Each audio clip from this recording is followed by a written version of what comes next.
आज के शो में। गवर्नर सिंध की वजीर आजम से अहम मुलाकात, एजेंडा कराची। सूबाई वुज़रा की प्रेस कॉन्फ्रेंस, पीटीआई पर तनकीद के तीर बरसा दिए। नालों की सफाई के लिए 46 करोड़ 30 लाख रुपए जारी किए, वजीर आला सिंध का अहम बयान। क्या कराची के मसाइल का वाहिद हल आर्टिकल 140A?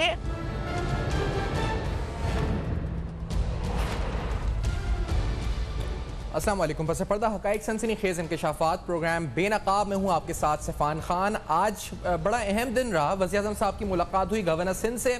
इस मुलाकात के अंदर कराची के अहम इशूज़ जो हैं ज़ेर बहस है। इसके अंदर कराची के जो बुनियादी मसाइल हैं इंफ्रास्ट्रक्चर के, और इसके साथ साथ अहम तरीन बात गवर्नर सिंध साहब की तरफ से एक बयान आया कि आर्टिकल 140A उसका इतलाक़, उसकी फुल इम्प्लीमेंटेशन, यानी एम्पावर करना politically, administratively, economically, financially local bodies को डिवॉल्व करना पावर, एक सोल्यूशन है कराची के अहम मसाइल का। बारिश से रिलेटेड बात भी हुई है, इस पर इज़हार अफसोस भी किया गया है, NDMA को कुछ हिदायत दी गई हैं। लेकिन इसके अलावा सूबे सिंध में आज एक अहम प्रेस कॉन्फ्रेंस हुई। हमने देखा सईद गनी साहब, नासिर शाह साहब की, जहां पर पाकिस्तान तहरीक इंसाफ पर बड़े अहम सवालात उठाए कि PTI के अपने MNAs का रोल क्या रहा है, और उसके साथ साथ कुछ और अहम बातें भी उठाई। नासिर शाह साहब ने बताया जी कि किस तरह यहाँ पर चोकिंग पॉइंट्स जो होते हैं ड्रेनेज के, इनको बेसिकली बंद किया जाता है, पत्थर रखकर बाकायदा ड्रेनेज को रोका जाता है कि वहां से पानी रुक सके, पानी ना निकल सके। उन्होंने कहा CCTV से पता लगाया जाएगा कि कौन कौन अफराद ऐसा करते हैं। लेकिन क्या कहा है इन्होंने, लेट्स हियर दिस आल्सो। सिर्फ सोल्जर बाजार वाले नाले में ही जहाँ पे इशू हुआ था, वहाँ पे कितने बड़े बड़े पत्थर निकाले गए। इसी तरह और नालों पर भी यही कुछ हुआ है। तो मैं आपके तवस्सुत से उन लोगों से कहूँगा कि जो चलें, हमें सपोर्ट तो ना करें, लेकिन इस तरह के जो इश्यूज़ हैं वो भी क्रिएट ना करें कि हिंड्रेंस डालें, नालों को बंद करें, ताकि उनकी रवानी जो है मुतासिर हो और फिर उन्हें एक ब्लेम गेम का मौका मिले। शरारती लोग बाज नहीं आते, और वो बजाय इसके कि तनकीद भले हम पर करें, लेकिन वो हिंड्रेंसेस भी डाल रहे हैं। ये बड़े बड़े पत्थर, ये बड़ी बड़ी चीज़ें कहाँ से आती हैं नालों में? जाहिर है कोई इसमें कोई काम कर रहा होता है, लेकिन हमें उनकी कोई परवाह नहीं। हम अपनी खिदमत कर रहे हैं, और चीफ मिनिस्टर मुराद अली शाह साहब ने हमेशा इसको बेहतरी के लिए काम किया है, सपोर्ट की है। प्रोग्राम में रज़ा हारून साहब हमारे साथ मौजूद हैं, सीनियर सियासतदान है, कराची की सियासत में अहम किरदार आपका रहा है। फैसल करीम कुंडी साहब पाकिस्तान पीपल्स पार्टी के अहम रहनुमा हैं, हमारे साथ मौजूद हैं दोनों स्काइप पर। और हमारे साथ कवर नवेद जमील साहब जो है इस वक्त कॉल पर मौजूद होंगे, जो कुछ ही देर में हमें ज्वाइन करेंगे। रज़ा हारून साहब, पहले ये बताएं, ये शरारत कौन कर रहा है? पत्थर डाल के ड्रेनेज बंद करना, ये तो एक क्राइम है बेसिकली, और ये एक जगह नहीं, कई जगह ऐसा हो रहा है। सईद गनी साहब तो ये कह रहे थे प्रेस कॉन्फ्रेंस में कि अगर तहकीकात करें PD इसकी मजीद, तो आपको नजर आएगा कि और बहुत सी जगह भी ऐसी तरह से पत्थर डाले गए होंगे। तो ये तो शरपसंदी कर रहे हैं कुछ अफराद। कौन लोग हैं ये इस वक्त, ये कैसे आइडेंटिफाई होंगे? और ये पहली बार नहीं, इससे पहले भी होता रहा है। रज़ा हारून साहब। बिल्कुल ठीक कहा आपने ज़फ़ान, और ये इस शहर के साथ इशू रहा है कि इस शहर में अब अगर ये किसी ने अपनी सियासी बेनिफिट के लिए किया है, तो इंतहाई सख्त लग इस्तेमाल करूंगा मैं, दीगर शहरियों के हिसाब से बड़ी कमीनगी की बात है कि आप किन चीज़ों के ऊपर सियासी पॉइंट स्कोरिंग करते हैं। ये पत्थर रख के नालों को ब्लॉक करना, कितने घर तबाह हुए, सामान तबाह हुए, लोगों की जानों को रिस्क हुआ, पानी खड़ा रहा, बदबू। तो मैं तो इस चीज़ से बिल्कुल मुत्तफिक हूँ कि माजी में भी ऐसा होता रहा है। लेकिन फिर यही वो बात आती है कि वो पॉलिटिकल लिंक हमारी गवर्नमेंट्स का, हमारी लोकल गवर्नमेंट्स का जो ग्रास रूट के ऊपर लिंक है, जो कनेक्शन है आवाम के साथ, फिर वो नहीं है। अगर वो हो और वो एक कोहिजन हो, वो तमाम फोर्सेस, चाहे वो पॉलिटिकल हो, प्रोविंशियल गवर्नमेंट्स हो, लोकल गवर्नमेंट्स हो, अगर वो मिलकर काम कर रही हो, तो ये भी मुमकिन नहीं है कि किसी इलाके में कोई बड़े बड़े पत्थर रखकर जा रहा और वहां के इलाके वाले उसको रखने दें। तो बहुत बड़ा डिस्कनेक्ट है। क्रिमिनल एक्शन बिल्कुल है। अगर नासिर शाह साहब फरमा रहे हैं, जिम्मेदार वजीर हैं, अगर वो कह रहे हैं, तो मैं उनकी बात को as it is on the face value लूंगा, क्योंकि मैंने माजी में ऐसे शहर में हमने भी काम किया, हमने भी इन चीजों को फेस किया है। लेकिन इसकी कंडेमनेशन करनी चाहिए, और साथ ही साथ ये भी हमें देखना चाहिए कि ये जो तमाम चीजें हो रही हैं ना, इसकी बुनियादी वजह वही है जो गवर्नर साहब भी फरमा रहे हैं, जो तमाम लोग हर प्रोग्राम में बैठेंगे आपको इसी हवाले से सालों से बातें होती चली आ रही हैं कि मकामी हुकूमतों का निज़ाम, बल्दियाती हुकूमतों का निज़ाम, ये बुनियादी मजबूती अगर इन निज़ामों की नहीं होगी, इनको आप आर्टिकल 140A के तहत पॉलिटिकली, एडमिनिस्ट्रेटिवली, फाइनेंशियली एम्पावर नहीं करेंगे, इलाके का नज़्म व नस्क फुल्ली एम्पावर्ड तरीके से आप उसके यूसी चेयरमैन, उधर के टाउन चेयरमैन या डिस्ट्रिक्ट चेयरमैन को नहीं देंगे, तो फिर एक वजीर बल्दियात तो पूरे सिंध को नहीं देख सकता। फिर एक वजीर बल्दियात का ये काम भी नहीं है कि वो हर बारिश में जो है थ्योरेटिकली तो बड़ी अच्छी बात है रज़ा साहब, लेकिन अनफॉर्चुनेटली जब एमक्यूएम के मेयर यहाँ पे रहे हैं तो उस दौरान पीटीआई की हुकूमत अभी रही 2 साल, तो इस तरह का कोई इनिशिएटिव सामने नहीं आया। कल भी फारूक सत्तार साहब प्रोग्राम में साथ थे, वो कह रहे थे कि जब एमक्यूएम की मेयरशिप खत्म होने लगी और अब लगता है जी कि पीटीआई का मेयर आएगा तो इमरान खान साहब और वज़ीर साहब और तमाम जो उस पर मुताल्लिकीन है गवर्नर सिंध, अब वो जागे हैं और वो कह रहे हैं 140A इम्प्लीमेंट होना चाहिए। They want a good mayor, they want empowered mayor for their own mayorship. उनको अपने फायदे नजर आ रहे हैं इस वक्त। आपको ऐसा लगता है रज़ा साहब? नहीं, मुझे तो उसमें नहीं, मैं देखे ना, कानून साजी या फैसल करीम साहब बैठे हैं, बहुत सीनियर हैं, नेशनल असेंबली डिप्टी स्पीकर भी हैं। कानून साजी ना तो पर्सन स्पेसिफिक होती है ना पार्टी स्पेसिफिक होती है, ये तो आवाम की भलाई के लिए होती है। इसको हर पार्टी अपने अपने कंधे में, अपने अपने गले में तोक जरूर डाल ले, लेकिन नहीं, कल को यहाँ कोई भी जीत सकता है ना। ये इसी शहर से एमकेएम जीता करती थी, बावजूद यहाँ से पीटीआई ने 14 सीटें ली हैं, तो कल ये शहर किसके पास जाएगा ये तो हमें और आपको नहीं मालूम। तो हमें तो करना क्या चाहिए, बहैसियत सीनियर सियासतदान, बहैसियत समझदार पार्लियामेंट्री, हम कवानीन ऐसे बनाएं, हम सिस्टम ऐसा बनाएं कि चाहे मेरी जमात हो या आपकी जमात हो या पीपल्स पार्टी हो, वो सिस्टम अवाम की भलाई की जामिन हो, वो कानून अवाम की भलाई का जामुन हो। मेरा इस शहर में आप सेंसस कराएं, सही 3 करोड़ की आबादी को आप 1.5 करोड़ पे चला रहे हैं, ये गलत है। सेंसस कराएं, 140A के तहत आप इसको इख्तियारात दें, इस शहर का कोई मास्टर प्लान बनाएं, इस शहर के 5 मास्टर प्लान रहे तारीखी तौर पे। आज सैफान, आज जब हम बैठे ये बात कर रहे हैं, इस शहर का कोई मास्टर प्लान नहीं है। 3 करोड़ की आबादी के शहर का कोई मास्टर प्लान, ये बेहंगम तरीके से बढ़ता चला जा रहा है। इस शहर के अंदर ये तमाम चीजें आप नहीं करेंगे तो मुझे आप बताइए कि बड़े बड़े जो मेगा प्रोजेक्ट्स लगने हैं, जो K4 का प्रोजेक्ट आना है, सेवरेज का S3 का प्रोजेक्ट आना है, कराची में मास ट्रांजिट प्रोग्राम लगना है, ये भी वर्ल्ड बैंक जो है वो BRT का मंसूबा लेकर यहाँ आ रही है। एशियन डेवलपमेंट बैंक जो है वो सर्कुलर रेल और BRT का मंसूबा, उसकी फंडिंग अप्रूव हो चुकी है। अगर इस शहर का मास्टर प्लान ही नहीं होगा, इस शहर की क़यादत ही नहीं होगी, इस शहर में कोई लोकल गवर्नमेंट का सिस्टम ही नहीं होगा, तो हम 4 साल बाद हर चीज को तबाह करके इसी तरह बैठकर उसके ऊपर जो है यहाँ मजम्मत कर रहे होंगे। तो वो जिसको भी फायदा हो उसका सियासी, लेकिन ये एक step in the right direction है। रज़ा साहब समझते हैं। गवर्नर नवीद जमील साहब, आपसे भी हम पूछेंगे, आपको खुशामदीद कहते हुए प्रोग्राम में।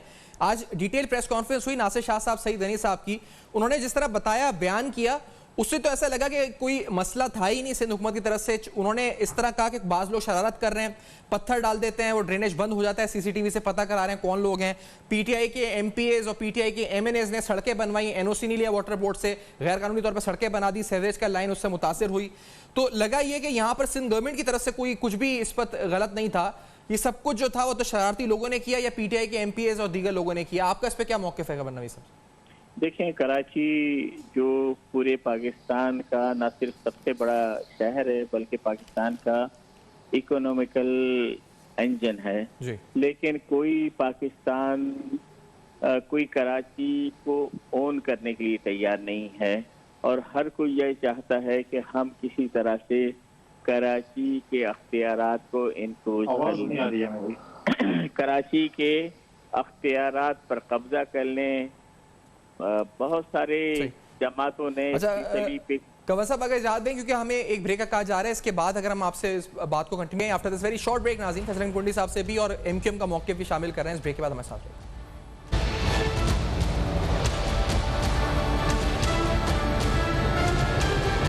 Welcome back. आप देख रहे हैं बेनकाब, और बेनकाब में अहम तरीन सवालात। आज एक प्रेस कॉन्फ्रेंस हुई कराची में सईद गनी साहब की, नासिर शाह साहब की, जिसके अंदर कुछ अहम इल्ज़ामात भी हुए, कुछ अहम वज़ाहतें भी दी गई।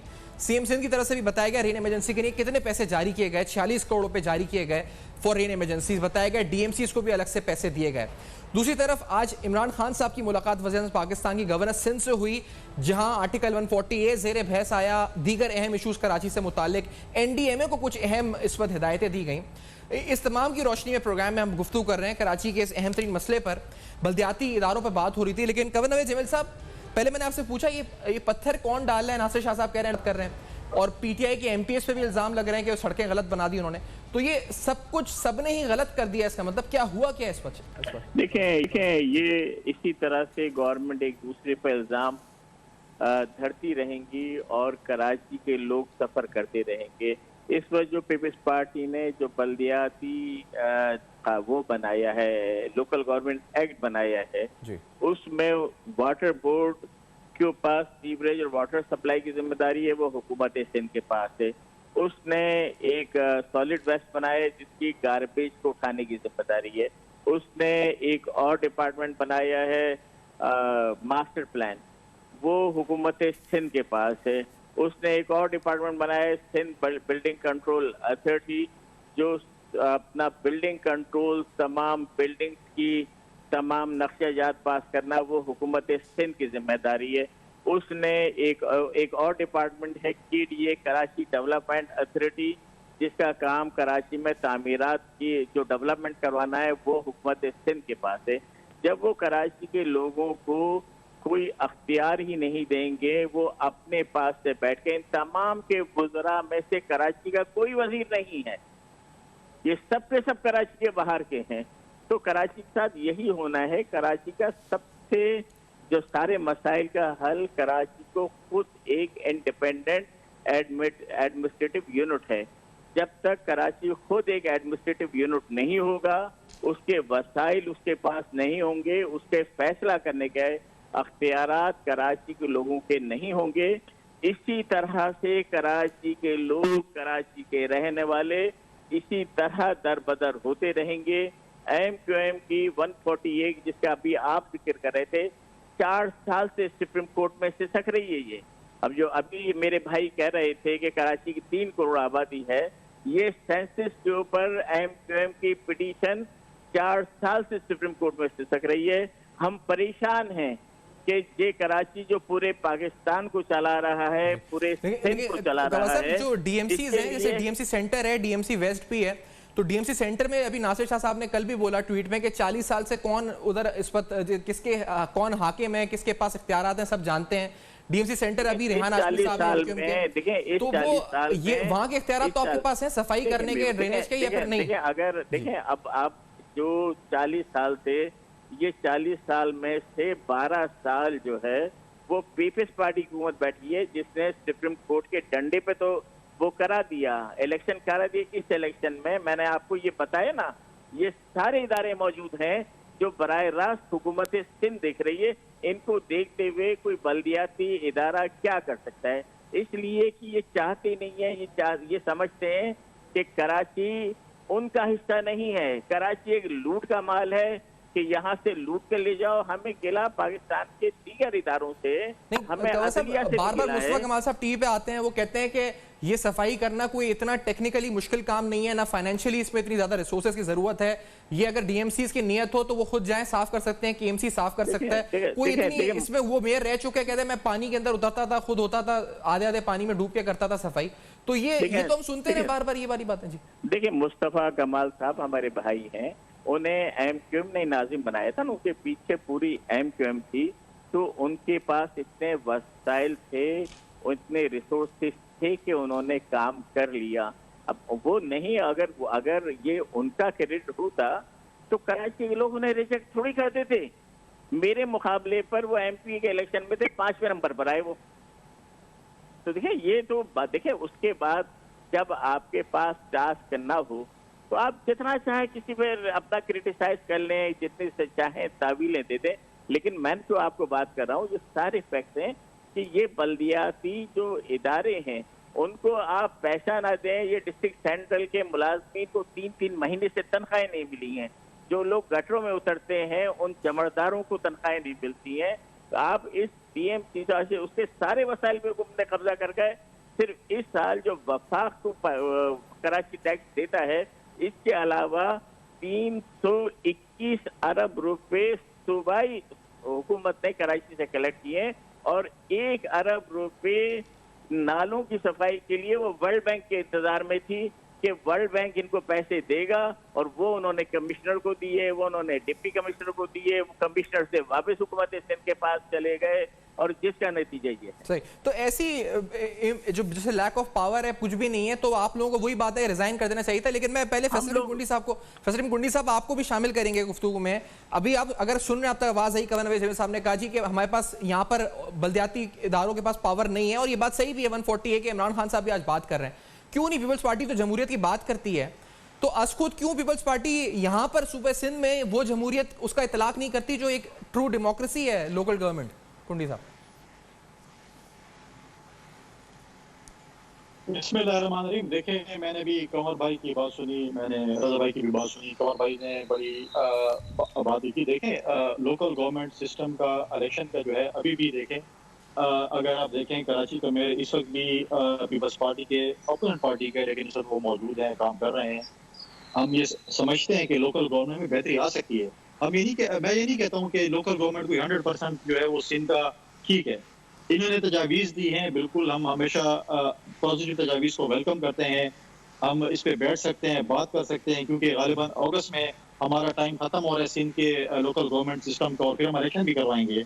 लेकिन मैं एक चीज़, इनके जो इत्तेहादी हैं जो PTI के हैं, इन्होंने तो एक बहुत बेहतरीन लोकल गवर्नमेंट सिस्टम KPK में इन्होंने बकौल की हमने दिया था। इमरान खान साहब बड़े उसके बातें करते हैं, और 2 इलेक्शन हुए।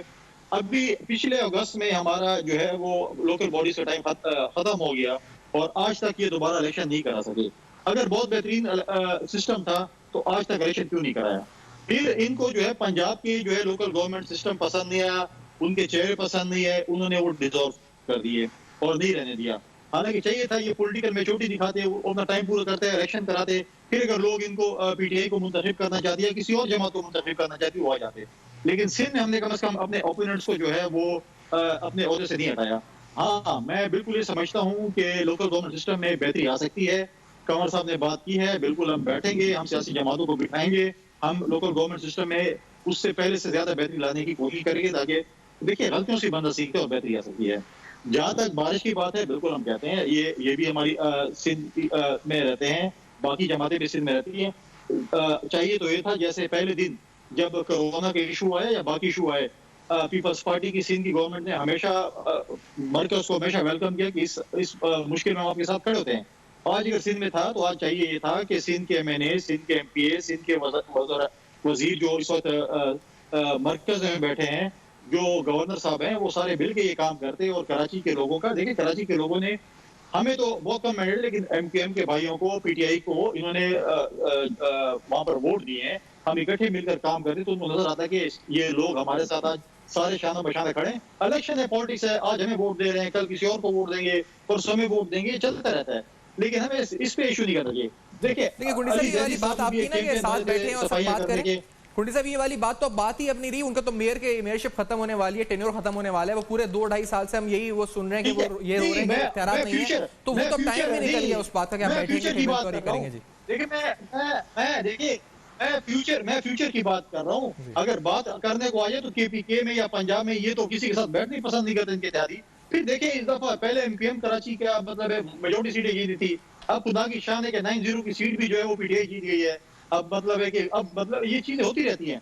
मतलब कैसी होती हैं, कंवर भाई को भी पता है, दिल में रखी हुई है, किसी से निकालेंगे, आज वो नहीं निकालना चाहते, खैर किसी से निकाल लेंगे कि वो कैसे जीते हैं PTI वाले। लेकिन देखिए, ये हमें मिलकर काम, ये देखिए अभी तो मैं कहता हूँ कि देखिए कंवर भाई की जमात माजी में भी गवर्नर इनके रहे, 14 साल गालिबन गवर्नरी की, फिर ये हमारे साथ भी हुकूमत में रहे, मुशर्रफ साहब के साथ भी रहे, अभी भी रहे, तो बेहतरीन है। अब देखें 18 सीटें तो एक ब्रेक की तरफ, एक ब्रेक के बाद आते हैं तो इस बात को भी कंटिन्यू करते हैं। एक अहम मौजू और भी इस पर सवाल उठाते हैं। हमारे साथ रहेगा इस ब्रेक के बाद।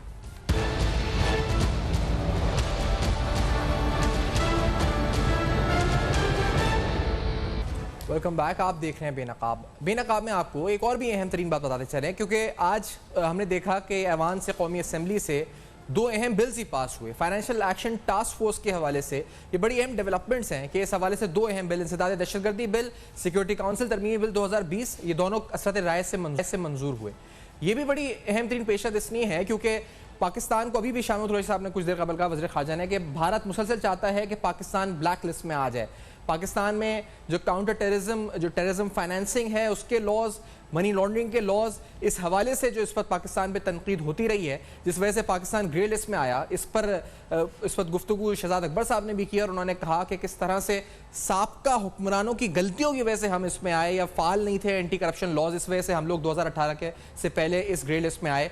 ये कानून साजी हुई है। अगर इसको पॉलिटिक्स से हटके देखा जाए तो एक इंटरनेशनल फ्रेमवर्क के लिहाज से देखा जाए, पाकिस्तान के anti corruption laws, terrorism financing, counter terrorism के हवाले से, मनी लॉन्ड्रिंग के हवाले से, तो ये अहम पेशरफ हो सकती है। बिलखुसूस भारत जो पाकिस्तान को आइसोलेट करना चाहता है इस पूरे मामले में, इस पूरे खित्ते में, भारत के लिए एक सेटबैक हो सकता है। कानून साजी से पेशरफ्त आगे हो सकती है। इससे बात भी करते हैं।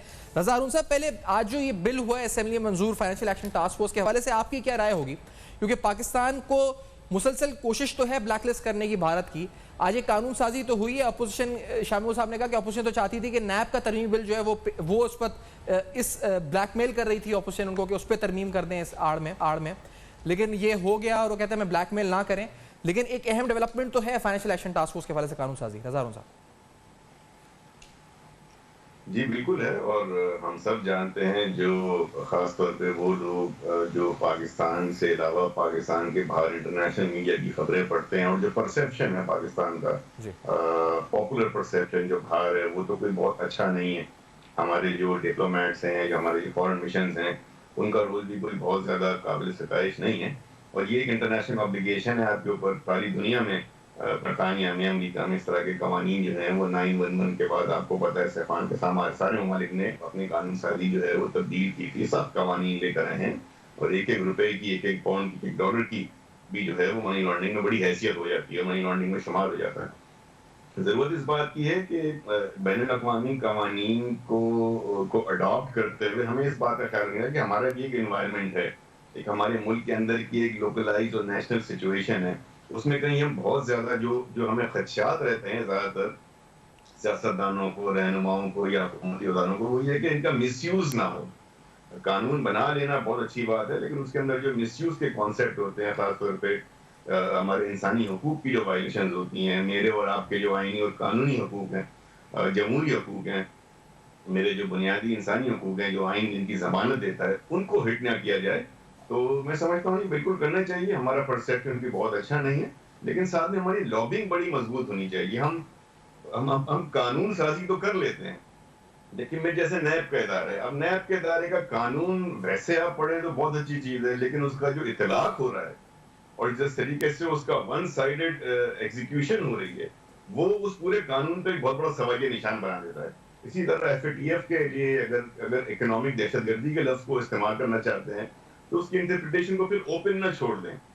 ऐसा ना हो कि फिर ये भी पॉलिटिकल इंजीनियरिंग की मद में इस कानून को भी कहीं इस्तेमाल किया जाए। तो एहतियात बहुत जरूरी होती है और हमें साथ ही साथ इस बात का ख्याल रखना चाहिए कि हम बैनुल-अक़वामी बरादरी के साथ कानून साजी में और अपने मुल्क के इमेज को बेहतर करने में और ऐसे स्टेप्स उठाने में जिससे कि बाहर की दुनिया को ये लगे कि हाँ, पाकिस्तान की हुकूमत, पाकिस्तान के ऐवान इस बात में संजीदा है कि हमारे मुल्क से अगर इस तरह के जराइम हो रहे हैं, मनी लॉन्ड्रिंग होती है, टेररिज्म में इस्तेमाल होता है, फंडिंग होती है, तो ये जो रजा शहजाद अकबर साहब ने ये भी कहा कि साबका हुक्मरान जो थे वो खुद जो थे मुलव्विस थे मनी लॉन्ड्रिंग में और इस तरह के कामों में। उन्होंने अभी फेक अकाउंट्स केस की मिसाल भी दे दी। उन्होंने कहा जी कि इस तरह के केसेस थे, तो ये वो खुद मुलव्विस थे, इसलिए इतने वाइब्रेंट ही नहीं थे ये कवानीन, क्योंकि हुक्मरान खुद मुलव्विस थे इस चीज में, इसलिए पाकिस्तान जो था वो ग्रे लिस्ट में आया। और हम कोशिश कर रहे हैं कि हम लेकर आए और हमने कानून साजी। इस पर आपका क्या तबसरा है? देखिए यही जो है ना, मैं देखिए ना, इंटेंट यही तो खराब हो गई ना। एक अच्छा काम करने जा रहे हैं और नीयत और इज़हार आपने खराब कर दिया। क्या जरूरत थी इस जुमले की? मतलब अगर मिसाल के तौर पे किसको अब तक सजा हो गई है, किस साबिक सदर को, साबिक वजीर आजम को या किसी और वजीर को, आपका काम बहैसियत वजीर हुकूमती नुमाइंदा ये नहीं है कि आप एक कंफ्यूजन की फिजा क्रिएट करें और पॉलिटिकल पॉइंट स्कोरिंग करें। तो यही मैं समझता हूँ कि इस जुमले के बगैर भी अगर आप एक बैनुल-अक़वामी बरादरी को जो है वो उनको सेटिस्फाई करने के लिए कोई काम कर रहे हैं तो एक अच्छी इंटेंट के साथ करें। ये मैं समझता हूँ अच्छा बयान नहीं। तो ये फैसल कुंडी साहब, आपका क्या इस पे राय होगी? आप खुद डिप्टी स्पीकर रह चुके हैं कौमी असम्बली के। आज ये 2 बिल कसरत राय से मंजूर हुआ है, अक़वाम मुत्तहिदा सिक्योरिटी काउंसिल तरमीमी बिल, उसके साथ साथ इंसदाद दहशतगर्दी तरमीमी बिल। आपकी राय क्या है? Financial action task force international context में पहले आप मुझे बताइएगा, फिर डोमेस्टिकली भी इसकी पॉलिटिक्स क्या है जो इस पर हुई है, जो शाह महमूद साहब ने बात भी की है उस पर।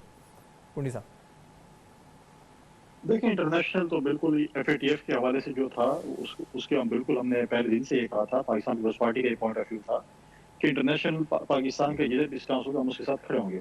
लेकिन आप मुझे बताएं कि इन्होंने आखिरी दिन तक रखा हुआ। आज क्योंकि अब कल हज का दिन है, ग़ालिबन कल परसों, और उसके बाद ईद है, और फिर आप ये चीज़ें लेके आते हैं कि जी आज करें, और ये चीज़ें आप पहले क्यों नहीं लेके आए? इतना सेशन शुरू था, आप उसमें डिबेट नहीं किया। फिर इसमें आपकी जो है आपका चीज़ें ज़ाहिर होती हैं। फिर आप देखें जो इन्होंने पास किया ऑर्डिनेंस कलभूषण के लिए, रखा मई में पास किया, और रखे रखा जब तक जो है अभी आखिरी दिन आ गया कि जाहिर हो गया कि कलभूषण के लिए करते थे। आप अगर ये कहते हैं और इंडिया के बड़े हुआ है, तो फिर आपने पहले एहसानुल एहसान को एनआरओ दिया, फिर आप कलभूषण को एनआरओ देना चाहते हैं। आपके एक्ट्स बता रहे हैं कि आप ये काम करना चाहते हैं। अब सवाल ये होता है, हमसे ये सवाल करते हैं कि जी आप रेमंड डेविस की बात करें। शाह महमूद कुरैशी साहब, आप हमें बताएं ना, आप वज़ीर ख़ारिजा थे उस वक्त, और PTI के दोस्तों को मैं ये भी बताना चाहता हूँ कि बिल्कुल रेमंड डेविस का पूछे, शाह महमूद कुरैशी उस वक्त वज़ीर ख़ारिजा भी थे, और उससे पूछे जिसका जिक्र बहुत ज़्यादा होता है, जो कि PTI की जिसने बुनियाद रखी हमारे पाशा साहब, उनसे पूछे कि रेमंड डेविस, क्योंकि बहुत सी जगहों पर मैंने आर्टिकल से पढ़ा, मैंने सोशल मीडिया पे देखा कि उसमें पाशा साहब का एक बहुत इंपॉर्टेंट रोल था। तो पाशा साहब से पूछे जो आपकी बेन जिसने PTI की बुनियाद रखी, तो आपको बताएंगे कि जी रेमंड डेविस कैसे गए, और फिर कलभूषण पे क्यों खामोश? शाह महमूद कुरैशी दूसरा दिन है, तीसरे दिन बातें कर रहे हैं, आज भी प्रेस कॉन्फ्रेंस की है उन्होंने, लेकिन कलभूषण का जिक्र वो नहीं करते। आज वो कलभूषण का नाम क्यों नहीं ले रहे? माजी में तो बात कर रहे थे, कलभूषण का नाम क्यों नहीं लेते? आज कलभूषण का नाम क्यों नहीं लेते, जो पाकिस्तान का सबसे बड़ा जो है उन्होंने माने कि मैंने स्पाइंग किया। तो ये चीजें अब आप कहते हैं कि जी नैब के बिल की पीपल्स पार्टी, देखिए पीपल्स पार्टी ने सब बहुत पहले हमने सेनेट में नैब के लिए बिल जमा किया, और ये बिल्कुल गलत है जो कि शाह महमूद कुरैशी साहब ने एक पर्चा पढ़ा कि पीपल्स पार्टी ये चाहती है। पीपल्स पार्टी बिल्कुल नहीं चाहती। हम कहते हैं बिल्कुल नैब आए, एक्टिव हो। ये गुंडी साहब ये क्लैरिफाई करते हैं, उन्होंने कहा ऑपोजिशन जो थी वो चाहती थी कि तरमीमी बिल जो नैब का पेश हो, उसकी आड़ में यानी ब्लैकमेलिंग टैक्टिक थी कि उसके बाद फिर FATF पे सपोर्ट करेंगे। तो ये आप लोग चाहते थे कि नैब से बच जाएं, ऐसा कुछ था आपकी इंटेंशन? हमने कहा देखिए हम कोई नहीं बचना चाहते। देखिए हमने पहले भी जेलें गुजारी है, नैब से कोई नहीं बचना चाहते, लेकिन हम कहते हैं एहतसाब करें, क्रॉस रिपोर्ट करें। आज आपके 2 एडवाइजर गए, आज मैं आपके प्रोग्राम के तवस्सुत से ये कह रहा हूँ कि उनका नाम इस सेल में डालें। आपने आपकी IT के जो एडवाइजर हैं, आपके हेल्थ के जो एडवाइजर थे, उनके ऊपर करप्शन के इल्जाम हैं। उन्होंने जिस तरीके से वो जो मास्क की कोरोना को गुजरा, दवाइयों की चीजें गुजरी, अब कल ऐसा ना हो कि वो चले जाए, बोलेंगे वो तो फॉरेन सिटीजन थे, चले गए, हमको कैसे वापस बुलाएं? उनको NRO दे रहे हैं, पहले भी NRO दिए हैं, अभी भी NRO देना चाहते हैं उन लोगों को। उनका नाम इस सेल में डालें, उनके खिलाफ इंक्वायरी करें। मैं आपको गारंटी से कहता हूं कि आप उनके खिलाफ इंक्वायरी करें, आप साबित होगा कि उन्होंने अपने डिपार्टमेंट में करप्शन किया है। ये IT का एक नए तरीके का करप्शन था, वो कंपनी रजिस्टर करा रहे थे और उस पर जो है पैसे शिफ्ट करा जाए, ये सारी चीजें। अब आप मुझे बताएं, हम सब चीजें पे बात करते हैं, पाकिस्तान की बात कर रहे हैं ना, पाकिस्तान के साथ हम सब मोहिब वतन है ना। आज मुझे बताएं कि आपके जो एटमी असासे हैं वो क्या सेफ हैंड में? आपका जो एडवाइजर है वो फॉरेन सिटीजन है, उसने पाकिस्तान के आईन के लिए हल भी नहीं लिया, वो आपके सारे उसमें बैठा होता है, मीटिंग में बैठा होता है।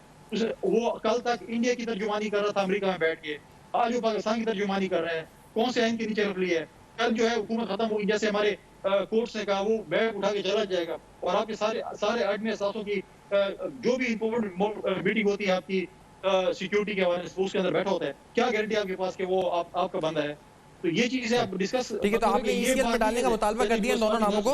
एक ब्रेक की तरफ हमें बढ़ना है, आप फाइनेंशियल एक्शन टास्क फोर्स से भी गुफ्तगू हुई है, इस ब्रेक प्रोग्राम को कंफ्यूजन की तरफ लेके जाएंगे, हमारे साथ रहेगा।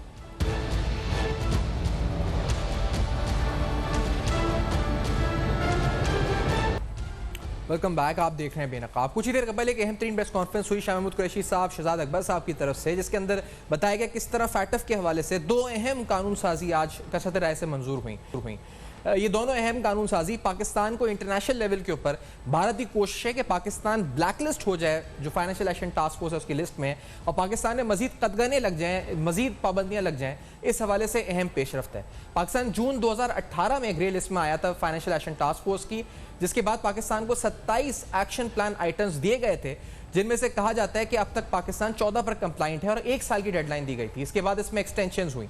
लेकिन इस हवाले से बड़ी अहम पेशरफ्त है क्योंकि कुछ अहम कानून साजी जो इस सिलसिले में ज़रूरी थी वो आज हुई है और भी बहुत सी कानून साजी की ज़रूरत है, जिसके बाद पाकिस्तान अक्टूबर 2020 जो नेक्स्ट प्लेनरी मीटिंग है फैटफ की, फाइनेंशियल एक्शन टास्क फोर्स की, एशिया पैसिफिक ग्रुप की, तो पाकिस्तान इन तमाम 27 एक्शन प्लान्स के ऊपर जो आइटम्स हैं कंप्लाइंट हो जाएगा। तो ये एक अहम डेवलपमेंट है इस हवाले से, और पाकिस्तान को ग्रे लिस्ट से निकालने के लिए कहा जाए तो बड़ी अहम पेशरफ्त है। इससे न सिर्फ पाकिस्तान के counter terrorism financing laws, anti money laundering laws, foreign exchange regulation laws और दीगर अहम कवानीन मजीद वाइब्रेंट हो जाएंगे, करप्शन और मनी लॉन्ड्रिंग का जो रास्ता है वो रुक सकेगा, बल्कि पाकिस्तान में इस वक्त जो टेररिज्म फाइनेंसिंग है, जो दहशतगर्दी के हवाले से फाइनेंसिंग होती है, इस हवाले से भी ये बड़ी अहम डेवलपमेंट है।